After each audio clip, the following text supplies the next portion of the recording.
I just took the knowledge that I knew from running our own website on Shopify and applied it to Heather's website. And I built her this website, and her drop went off without a hitch. And she was like, oh my gosh, that was so smooth. I didn't think anything of it. I closed my laptop and I'm like, great, went to bed. And I woke up the next morning to my personal inbox with 22 requests to build websites. Welcome to the Self-Made Life podcast, the show for entrepreneurs who are building a business and life they actually love. I'm your host, Ashley Wyatt, creative director and founder of the Monarch Design Co. And I believe that the right brand, the right systems, and the right strategy can change everything. Each week, we're having honest conversations about branding, websites, copywriting, SEO, AI, motherhood, and what it really likes to grow a sustainable business in this season of life. I'm sharing the wins, the lessons, and the messy in between. Because being self-made isn't about doing it alone. It's about building something that actually fits your life. So let's dive in. Welcome back, everyone, to the Self-Made Life podcast. Today's guest is someone that I've known for years. So long before either of us were running the businesses that we actually have today, we were actually both building handmade businesses and kind of figuring things out along the way. So over the years, we've collaborated in different ways. Sometimes I've brought Heidi on to projects for Shopify development. And sometimes, like recently, she's brought me on into branding projects. And most recently, we worked together on a branding project for Libs Elliott. And so I tackled the branding, and then Heidi took it and ran with it and just made magic out of her website. So today we're going to be talking about entrepreneurship, motherhood, collaboration, websites, systems, and all of the beautiful, messy parts that really come with being self-employed. So welcome, Heidi. Welcome. Thank you so much for having me. Very excited to chat today. And like I said, first podcast experience. So let's see how it goes. Love it. So for anyone meeting you for the first time, I guess we should start with how we know each other, how we met, right? Yeah. So I think it goes back to, I think it was in Niagara. You were doing calligraphy still when we met. Yes. You were running workshops still. Yes. Yeah. I was so in both. Handmade ornaments. Yep. Yes. I had a kids brand with my best friend Saya, and called Darling Daughters Handmade. At the time it was called Darling Emma Handmade. And we started that because we just wanted some really cute, but not super tacky Walmart accessories for our girls as they were growing up. And so we met in the maker spaces because we did markets. I think we had 1 or 2 markets that we did together, or we knew each other through other vendors that attended the same markets. So we kind of had a crossover of people that we knew.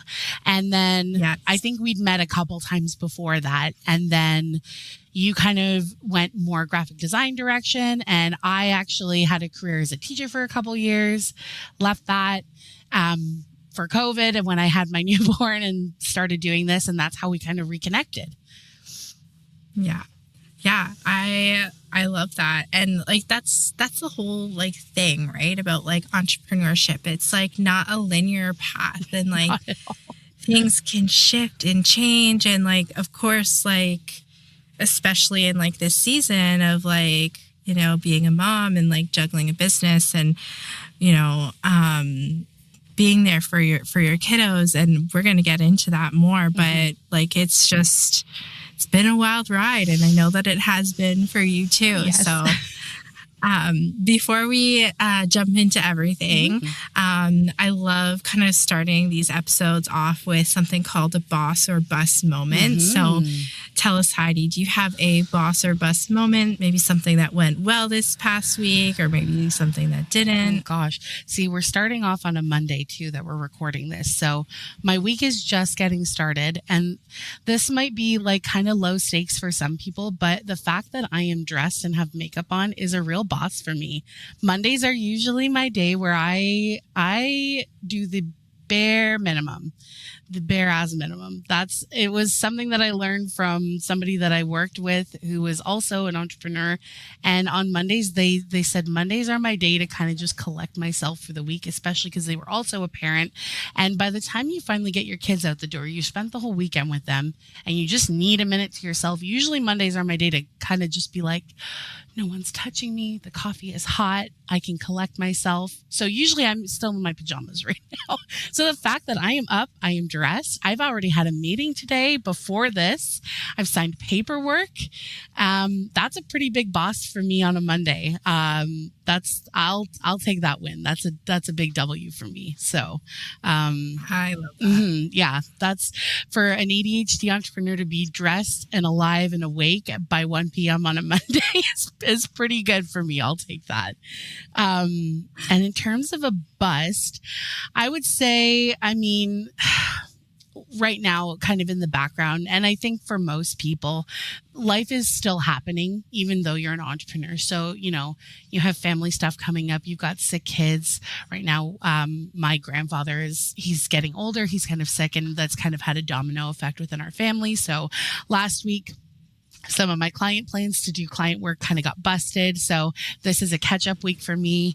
So I feel a little bit of a pressure this week to get a lot done. However, because I've bossed so hard this Monday morning, I am already feeling in a lot better position to bust out the bust from last week. So yeah, feeling pretty good about that. Good. I love that. I kind of I treat Mondays kind of like the opposite, because by the time the end of the week is here, I'm kind of like in my pajamas and don't get ready, or I'm in mom mode. So Mondays are like the days where everyone is out of the house, everyone's at daycare. We get up really early. Oh. We are out of the house by 6:30 with 2 toddlers, which is insane. It's kind of like, what toddler are you going to get today? Are they going to be in a happy mood, grumpy mood? Will they get dressed? Won't they get dressed? Oh my God. Yeah. My son is very much independent mode right now. Oh, yes. And he learned a magic trick on how to put his jacket on. Oh, and I'm flip? Just okay. Where they, the magic flip. Mm-hmm. Yeah. Mm-hmm. And so, yeah, I'm just we don't have time for this because daddy's going to miss the train. And it's just a whole thing. Yeah. But anyways, everyone's where they need to be. I put on mascara. That's great. I'm kind of I'm wearing a matching set, which is very comfortable. So it's kind of like pajamas, but I'm at a co-working space. You're out in public, so it's suitable for that. Yeah. That's good. Exactly.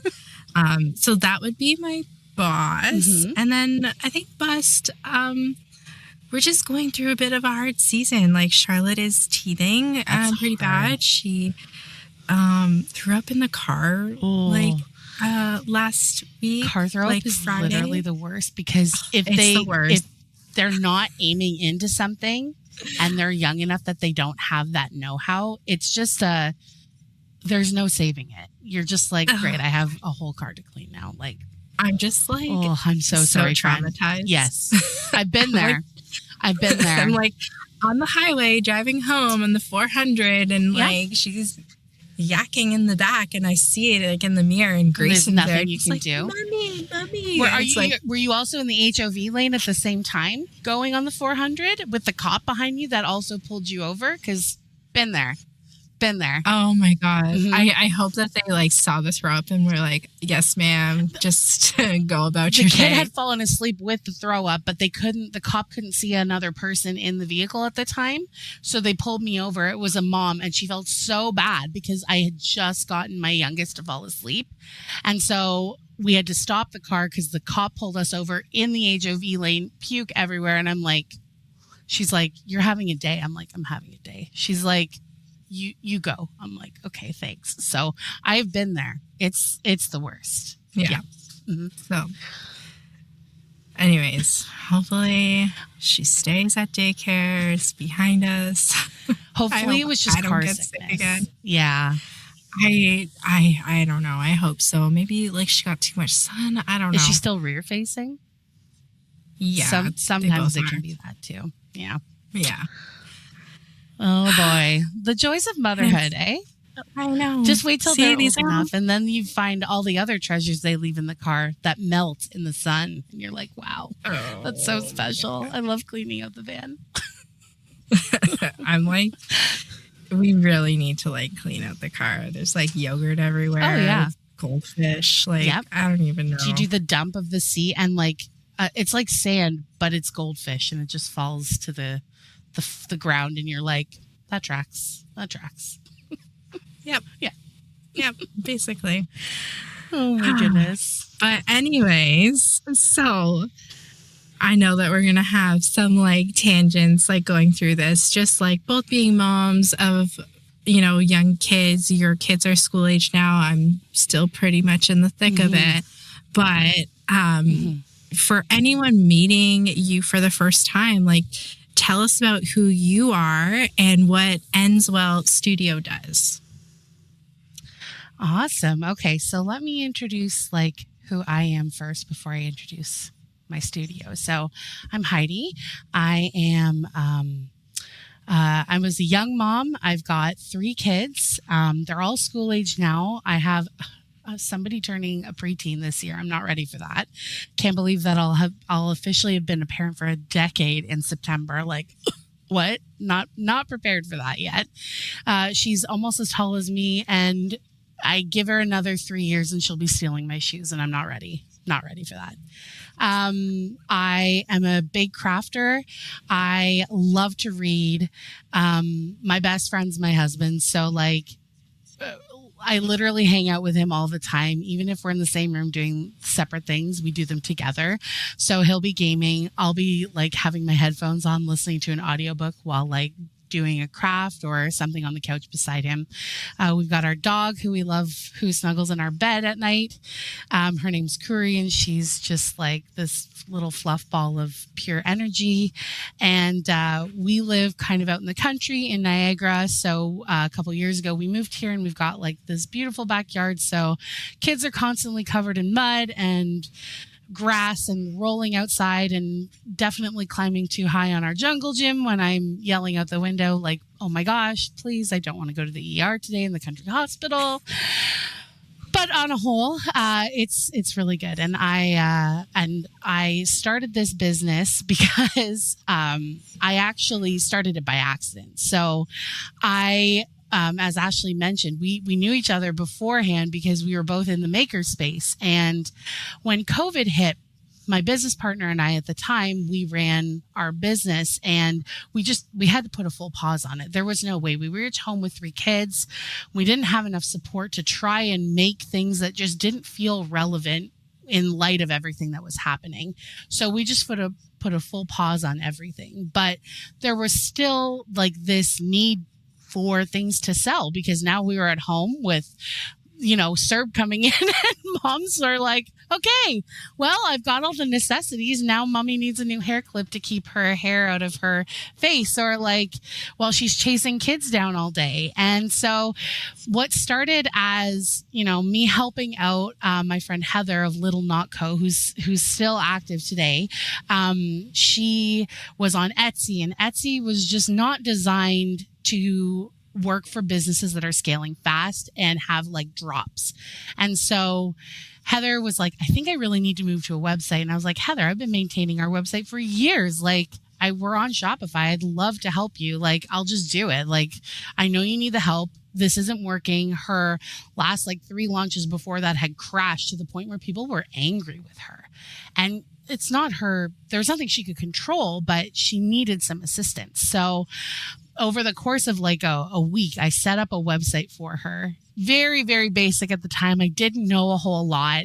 I just took the knowledge that I knew from running our own website on Shopify and applied it to Heather's website. and I built her this website, and her drop went off without a hitch. And she was like, oh my gosh, that was so smooth. I didn't think anything of it. I closed my laptop and I'm like, great, went to bed. And I woke up the next morning to my personal inbox with 22 requests to build websites. And I was like, what? I was in shock because I was like, this is crazy. Like, I can't do this. Like, I'm a teacher. Like, this isn't my job. Like, I can't just like build people websites while I'm at home with my kids. I have a newborn. Like, this is crazy. I can't do this. And my husband was like, why not? And I was like, I don't know. He's like, well, did you like have fun? And I was like, absolutely. It was a blast. I loved putting Heather's website together. And he's like, well, like do another one, like see what happens. So I did a couple more, and then I took on another project and another. And so it just kind of snowballed into like, oh my gosh, I'm actually so busy. I can't even think about teaching anymore, which was kind of a blessing in disguise because I didn't have the passion for it that I had when I was first in teachers college. A lot had happened, and it felt like the door or the window that opened when the door felt like it kept closing. So I literally jumped out the window and into website development. And honestly, I have learned and grown so much. And so when I first started, I worked with a lot of people that were moving from Etsy or another type of third-party platform and wanting to move to Shopify, just because Etsy, as people I think are pretty well aware, has changed and evolved a lot. And it's not really supporting handmade artisan businesses like it used to anymore. And so I worked a lot with people that were moving away from this business that had forgotten its roots to something that at least they owned. And now what I've done over the last couple of years is I'm working again with those same businesses that have now been on Shopify for a couple of years and really want to refine it, or businesses that have been, working with other website systems that just aren't doing as much as they could be for them, and moving to something more robust like Shopify that has a lot more, has many more options in terms of shipping and, fulfillments and, these, when we have to talk about customs and tariffs and duties, Shopify's systems are just a lot more natively robust. So what I'm able to help them put together just is a better package that makes their job easier because they have to think less about all of those things. So, so really what I do now is I focus on designing these really awesome websites, primarily e-commerce, and then integrating like workflows that make the lives of small business owners easier, because ultimately I can't be 24/7 available for my clients. It's just not possible. I'm a mom, I'm a wife, I'm a friend. I am a person who needs a break. And so having a website that can answer questions and give extra details where necessary and automate things where possible just makes the job easier. So, yeah. Yeah. I mean, it sounds like you really grew through like your own gaps and problems that you were seeing by supporting other people who were in it too. And then you kind of like stumbled upon it by accident. So, which is what a lot of people I think end up doing, which is so amazing. And it's kind of like, there's always like a reason for something, right? And it's not necessarily like, I don't want to say like a failure, but it was like more of like a redirection into like the right direction, right? 100%. And I know like we've both like chatted about this, I think a couple of years ago, like a few years, I think during or after COVID, because I also came from like a teaching background too. And it's just, I think the pandemic really shifted a lot of things, it did. Not just from education, but like for a lot of people, right? So like what are some of like the lessons from like those early days that you might still be like carrying with you today? It doesn't have to necessarily be like that transition, but honestly, I think the biggest thing, and I like the way that you said that sometimes these opportunities come as redirections. I think this opportunity came at a time where I was already questioning what I was doing. And more than anything, I think jumping into what I do now, it's evolved a lot since then, but really like learning to trust my own gut.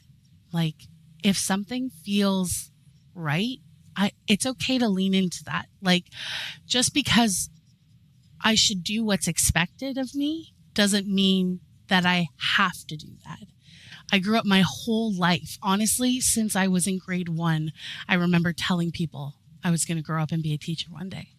I was going to grow up and be a teacher. Everything I did in school, I volunteered, I tutored, I volunteered in classrooms.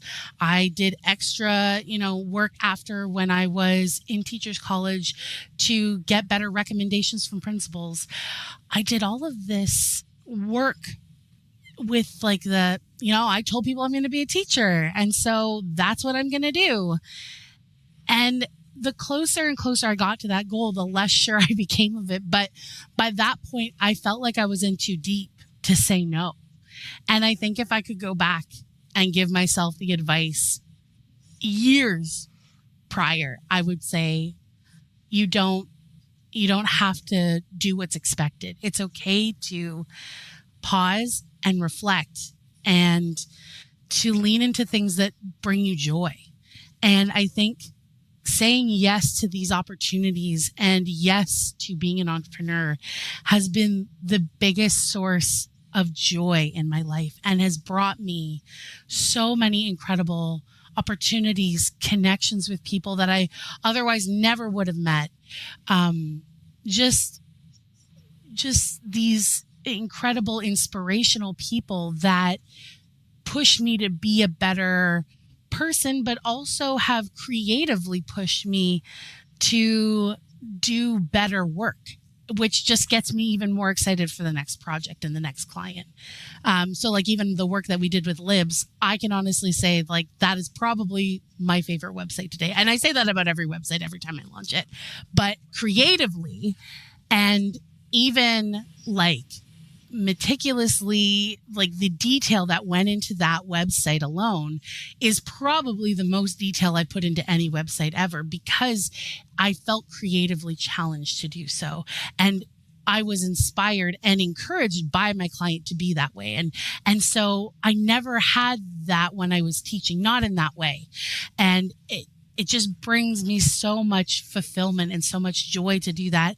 And like, it gives a better product to the client. It also makes the experience better. It makes them feel heard, makes them feel seen. It created solutions to problems we didn't even have, but it made a better overall user experience. So like that, it was, say yes to those things, even when you feel like maybe that's not what's expected. I wish I had known that. If I could go back, I would do that. Yeah. And I mean, like we've worked on a couple of projects together over the years. And recently we collaborated on Libs Elliott. And I think, when people hear same industry, they kind of assume like competition. But so we've actually found ways. Yeah, like we've actually found a lot of ways to actually support each other. Absolutely. Why do you think that works? I think at least for me, for our relationship, I recognize what strengths I have and I know what strengths you have. Your strength, brand design. My strength, Shopify. I'm really good at that. And my knowledge increases with every project I take, just as your expertise increases with every project and client you take on. Is brand design something I can do? Sure. Should I do it? No. I don't. It's not something I'm passionate about to the level that you're at. And it's not going to give the same results that you are going to provide for a client.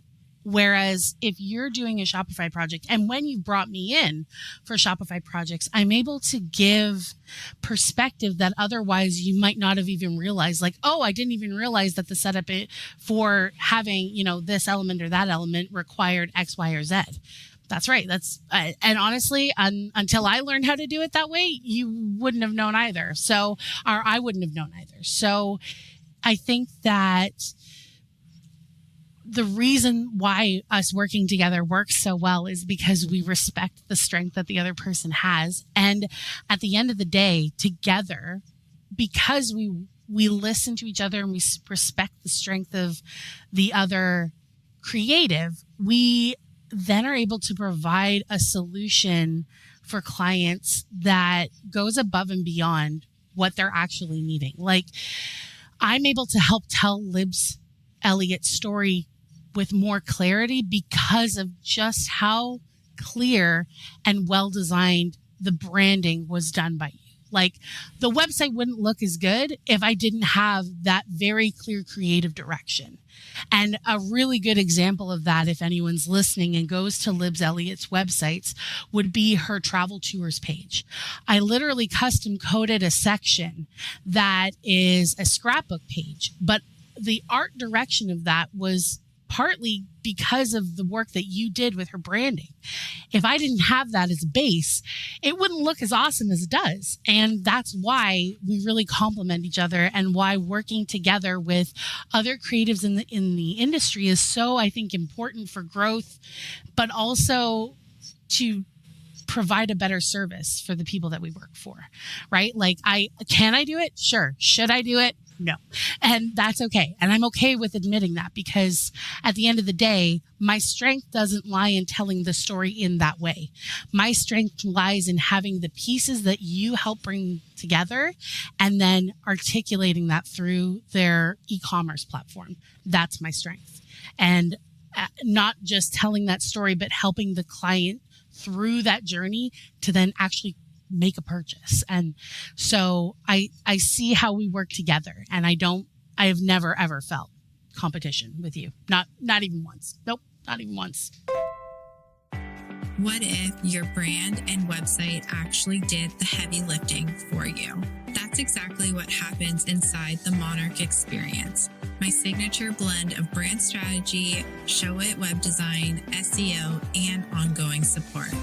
Clients are already seeing steady inquiries roll in from Google, getting booked for their biggest jobs yet, doubling their confidence, and hearing things like, "I found you on Google and couldn't stop scrolling your site." This isn't a pretty logo moment. It's the foundation of a business that supports your family, your time, and your next chapter. If you're ready for momentum that doesn't require you to live on your phone, tap the link in the show notes and let's chat. Yeah, likewise.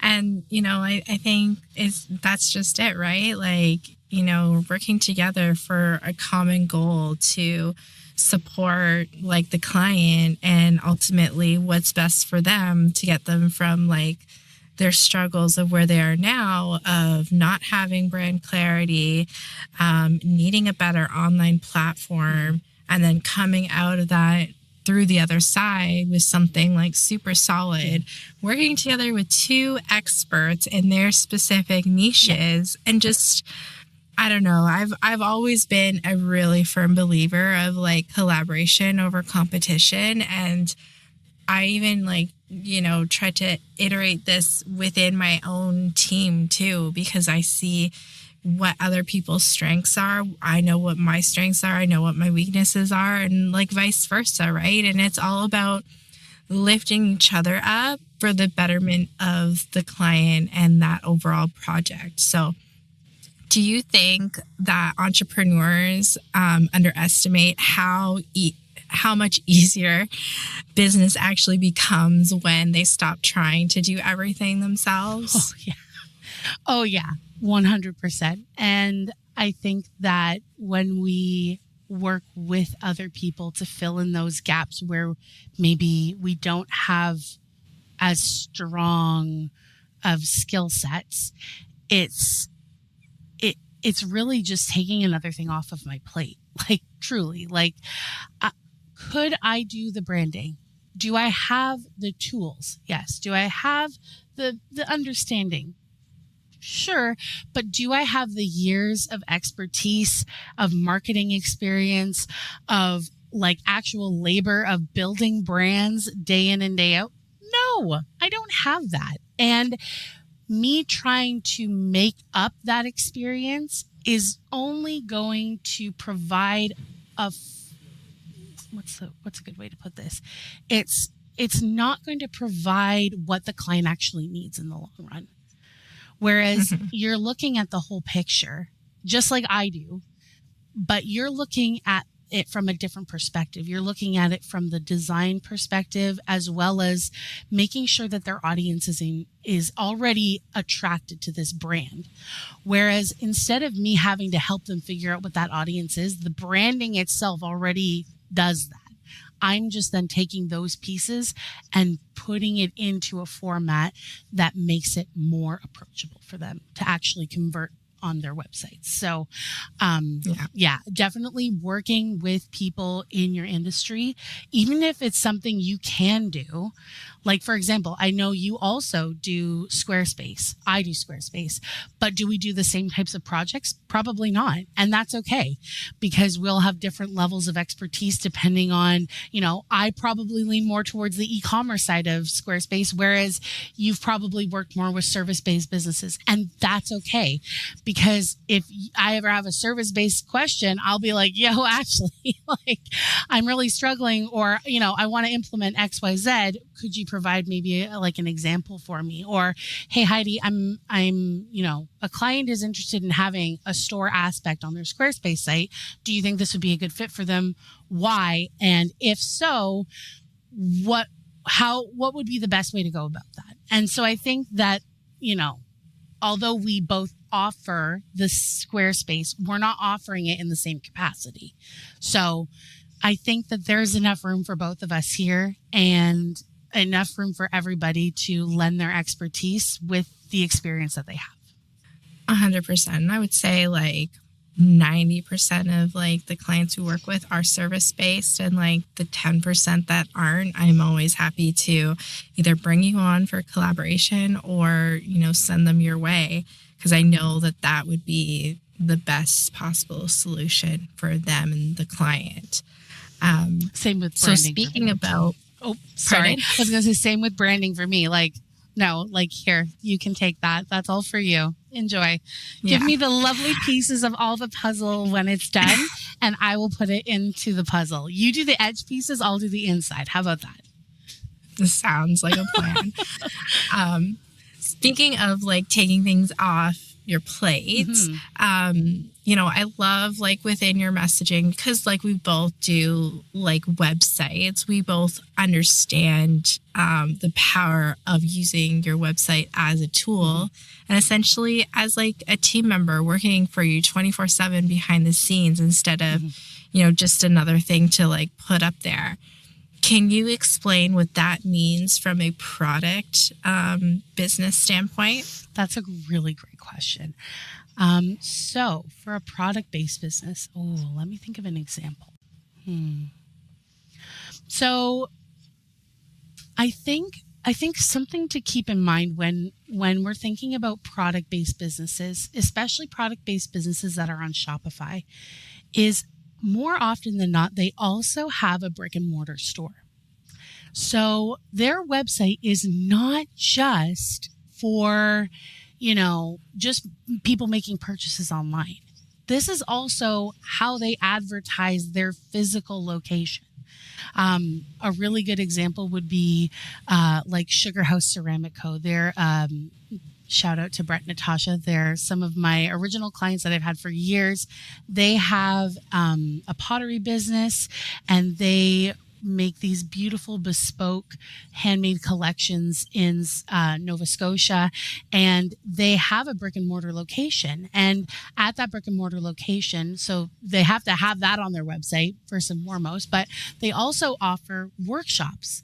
And so being able to sell your workshops online, and at one point we had an automation set up that when somebody did the workshop and they purchased it, it would automatically send them a consent form so that like any images or video that was grabbed during, the workshop could be used on social media.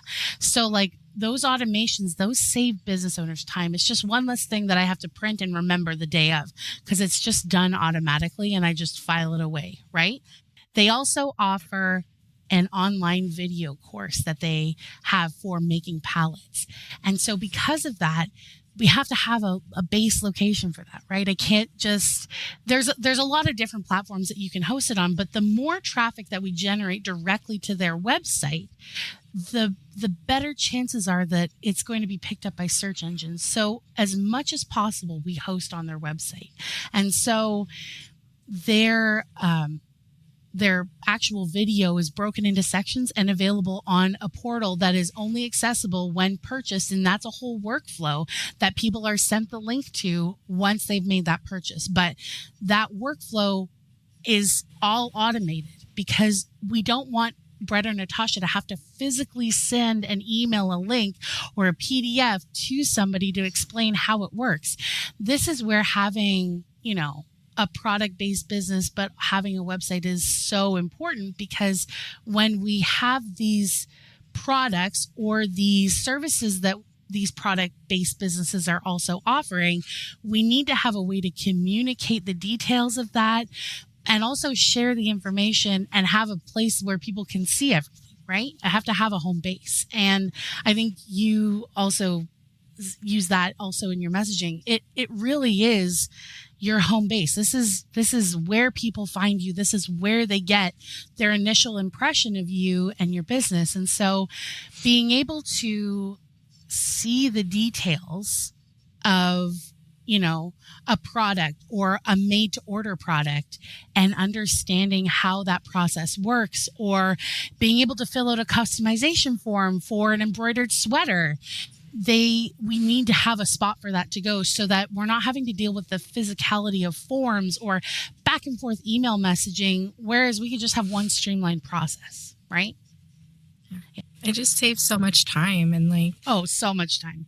It's interesting to hear your perspective from a product-based business, because again, all those automations, all those details are what help to save the business over time, and also help to elevate the client experience and just have more information, be found more.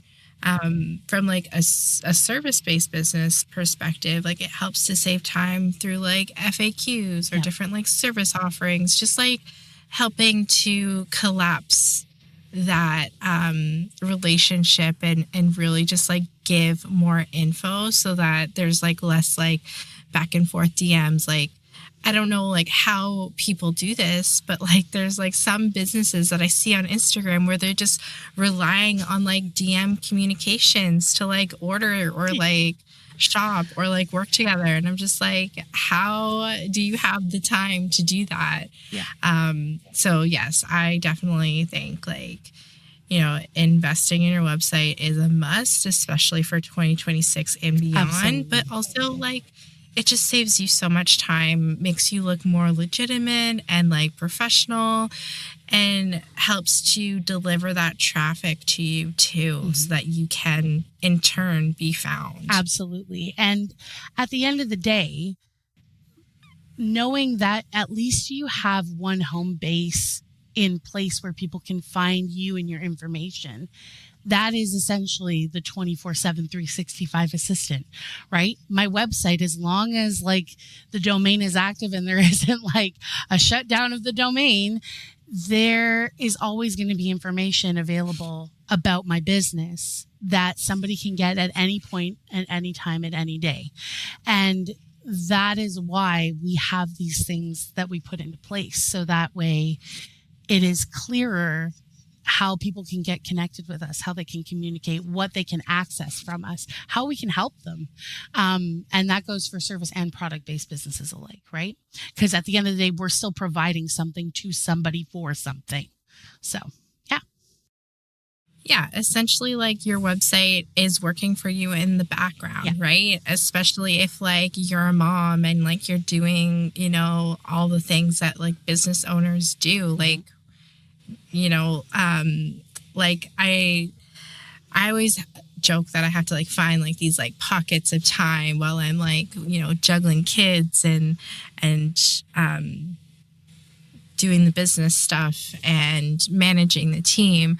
And I know that you have like 3 school age kids. So I can totally understand that like your capacity has definitely shifted from, the typical like 9 to 5 to like whatever your school hours are. And now, it's June 1st today. And I know like in a couple of weeks, yes, the dreaded thing of like the kids are going to be home for like 2 months, right?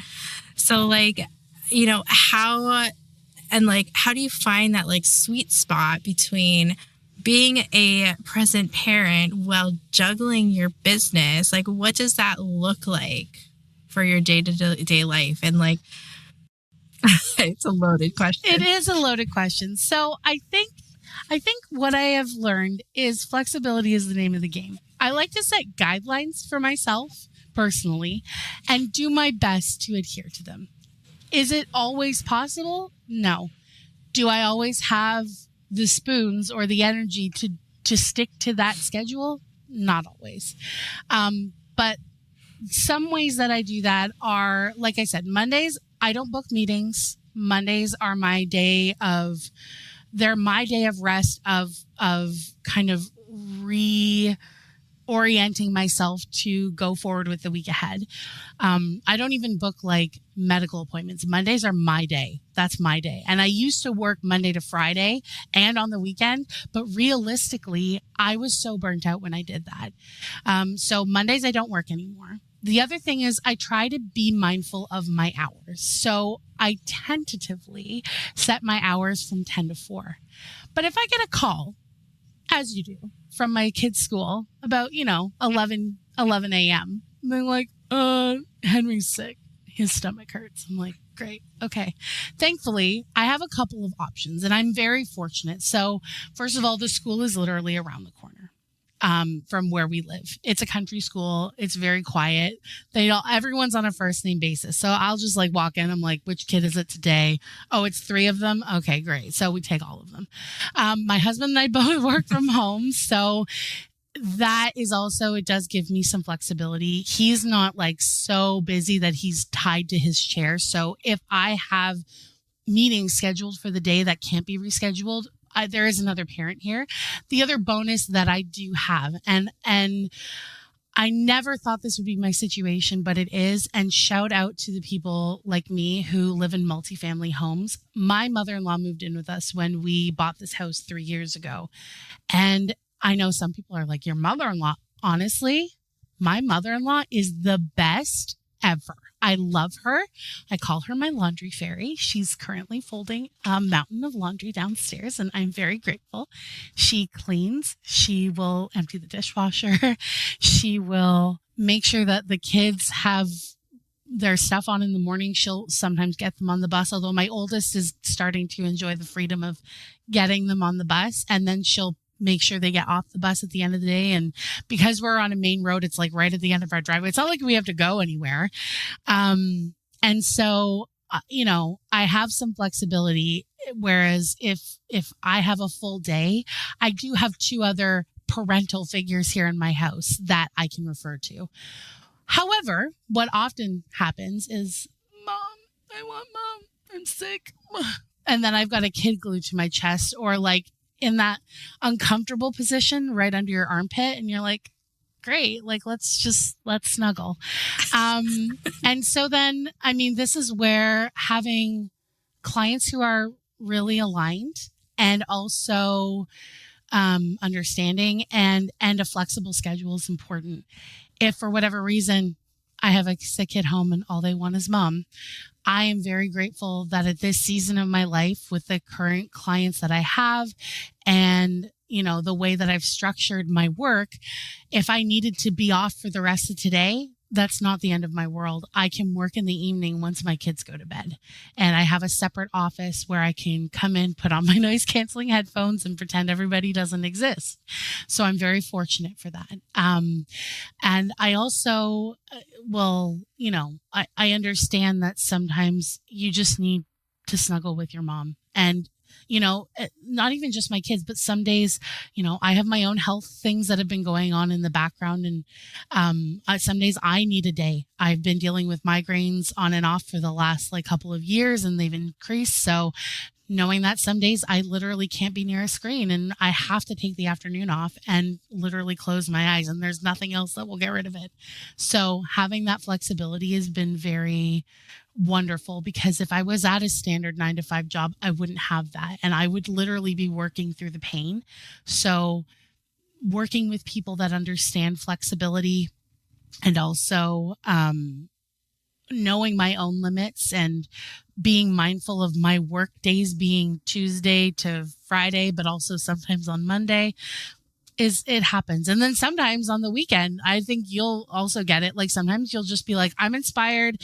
It's Saturday night. Nobody touched me. I got to go, it's in my head. I got to go do it. So I'll just disappear. And my husband will be like, you good? And I'll be like, yes, I'm fine. Just don't talk to me. So, I mean, that's the flexibility of entrepreneurship. If I feel inspired, I can just stop what I'm doing and go do it, and then walk away and leave and go back to playing a video game or hanging out with my kids. So, I love that. So the schedule is a relative term. It's flexibility. That's really all that there is for balance. Yeah. And it's so true. I always say, the 9-to-5 world, the corporate world, is not set up for moms. No, it's not. And I know so many entrepreneurs who, got into doing their own thing to have that flexibility, or, had to pivot and not go back to their corporate job after having kids. And I love how you have your village that you can count on, because I think it's just so important. And you need to ask for help, especially in these seasons. And I also love my mother-in-law. Shout out to my mother-in-law, Pam. And she Virginia, is amazing. they're the best. Yeah, we actually lived with my in-laws for a while, and I miss having them around, So because they were helpful. built-in babysitters. Yes. We could go Yes. out if we wanted to after the kids went down. Yes. And now we don't necessarily have that luxury. But a lot of the times it's finding the pockets of time, shifting your week and your days.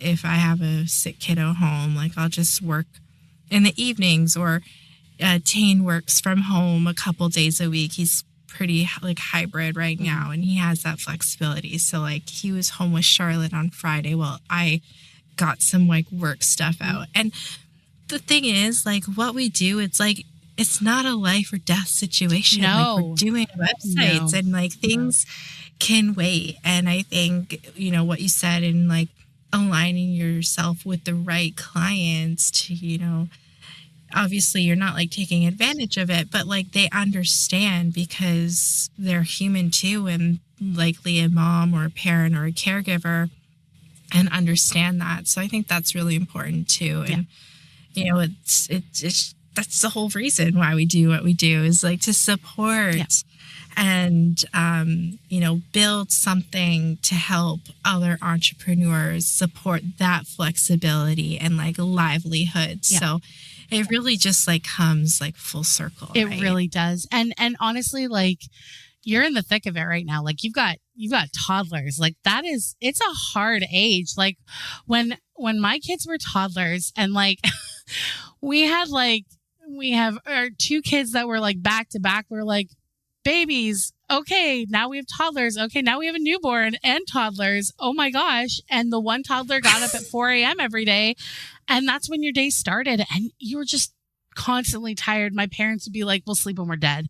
So we did for a while. We're like, we'll just sleep when we're dead. It's fine. Like, we're just permanently exhausted. But truly, like, now that they're school age and like they sleep in on the weekends, like, we don't do anything. We veg.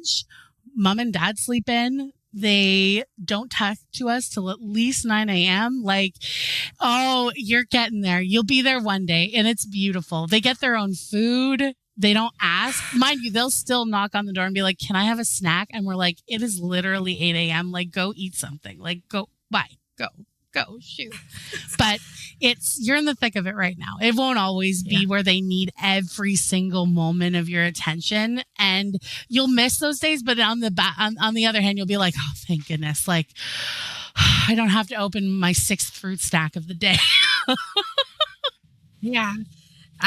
It's funny because we've definitely seen a shift with Grayson, our son. He's just turned 3, and all of a sudden he's a 3-nager who wants to sleep in and will help himself to the fridge. We actually have like a little like mini fridge that we bought for our office, but it's in our kitchen right now.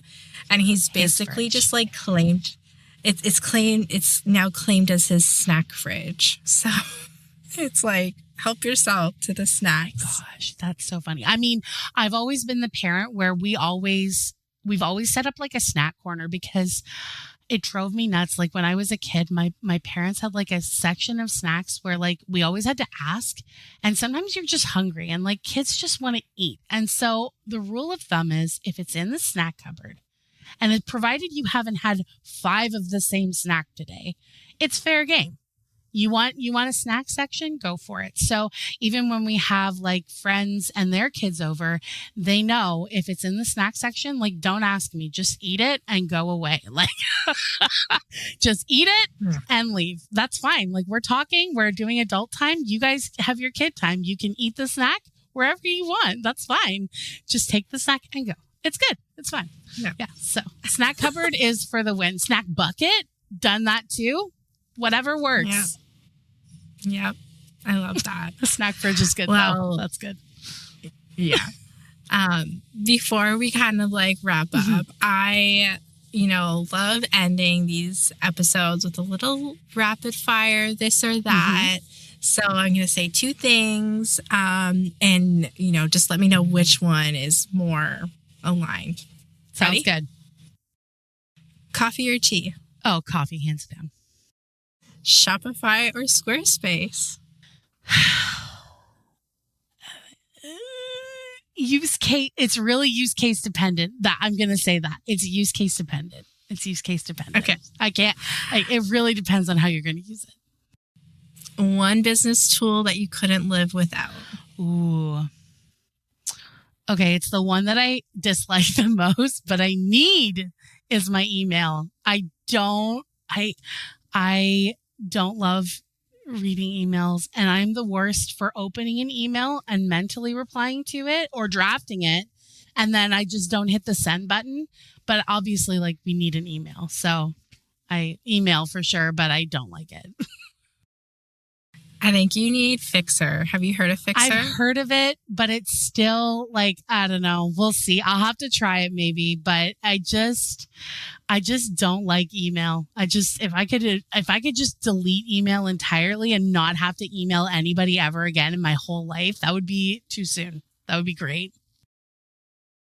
Last thing you purchased online? Oh, that's a good question. Oh, I think groceries from Instacart. Probably. It was a good Costco run. We basically exclusively eat at Costco because of the bulk that we need to buy to feed my son, really, at this point. I mean, they're all growing like crazy, but he eats like a small horse. So, yeah. Yeah, he eats a lot of food. So, current podcast recommendation? Ooh, I'm going to say yours. It's been a while since I've listened to podcasts. Right now I'm big into audiobooks. I've been listening to Throne of Glass and I'm almost done. So, I haven't really been listening to audio or a podcast because I've been like binging Tog right now. I'm preparing for Akatar 6 and 7 to come out. Okay, we will link that in the show notes. Oh, I don't know if you want to do that, but yes, I'm definitely doing that. But link your own podcast because I will definitely be doing some catch up once I'm caught up with my audiobooks. None of Heidi's spicy books. No, those ones are too spicy, and I hid the other spicy ones on my shelf. These ones are tame. They're good. They're fine. Okay. Most underrated thing business owners should invest in. Oh, that's a good one. Most underrated thing. Other than a website, get yourself a domain email. Get yourself a domain email. It is so inexpensive. I mean, I have Google affiliate links. I'm sure you've got some too, but like it's so cheap. It's like couple bucks a month. And the best part about having a domain email is you can validate the records. You're less likely to end up in people's spam and promotions folders. It's so easy to add those records. And I think people get really overwhelmed with it. But if you want better deliverability, just buy buy it. Just get a domain email. It's so worth it. So domain, because you need it for your website, but then buy the domain email. Don't cheap out. Yeah. Spend the money. It's worth it. It makes you look more legit. That too, right? Yeah. Don't do any like forwarding or anything like that. Spend the money. Get the real deal because it's noticeable when you have it. You will be grateful you did it when you do it. And if you don't do it, it's noticeable. Yeah. Truly. And then last one, what is the best advice you've ever received? Like ever? Like not even business related? We'll make it business related. Oh, gosh. Business related. Or in general, I guess. Like. Oh my gosh. I should have prepared for that one. Best business related advice. If you're not passionate about it, it doesn't deserve all your energy. I love that. If it's not a 100% yes, it's not a yes. If it's not a hell yes, it's a hell no. Yeah. Yeah. I love that. So this is like a new little thing that I'm going to be adding in closing. But when you hear the phrase self-made life, what does that mean to you today? Oh, I love that. Self-made life for me is, and I think this is something that I'm personally working to attain. It's something to me that like I've curated this life to be what I want it to be. So the negative energy, I don't need to have that as a part of my everyday. The things that bring me joy, those can be front and center all the time. I can make my schedule fit around the things that bring me joy and not the other way around. Yeah. Yeah. Yeah. I love that. Yeah. I love that. That's a good one. Yeah. Honestly, like the whole refresh, I am, adding that refresh to the podcast. I'm so excited for this like next chapter this season. And I just, I really want to like hear like what these things mean to our amazing guests like you too. So before we sign off, where can listeners find you, connect with you, work with you, learn more about all things Endswell? You can connect with me at Works with Endswell on Threads or on Instagram.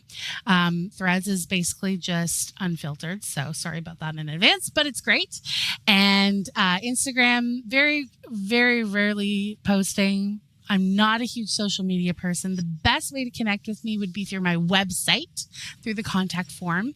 And honestly, even via email, even though it's my least favorite way to connect with people, hello@endswellstudio.com, my domain email. And I'd love to chat anything related to Shopify, anything related to Squarespace, Flowdesk, even just like unsure of what it is that you need for your business to move forward. Like, I love working with businesses to see what their current setup is, especially product-based businesses, because I'm primarily e-commerce, and just like helping them figure out how we can take things off of their plate while also bringing it up like to another level that's going to give their users a better experience. So, definitely would love to connect with anybody. So hit me up. Be great to Love chat. That.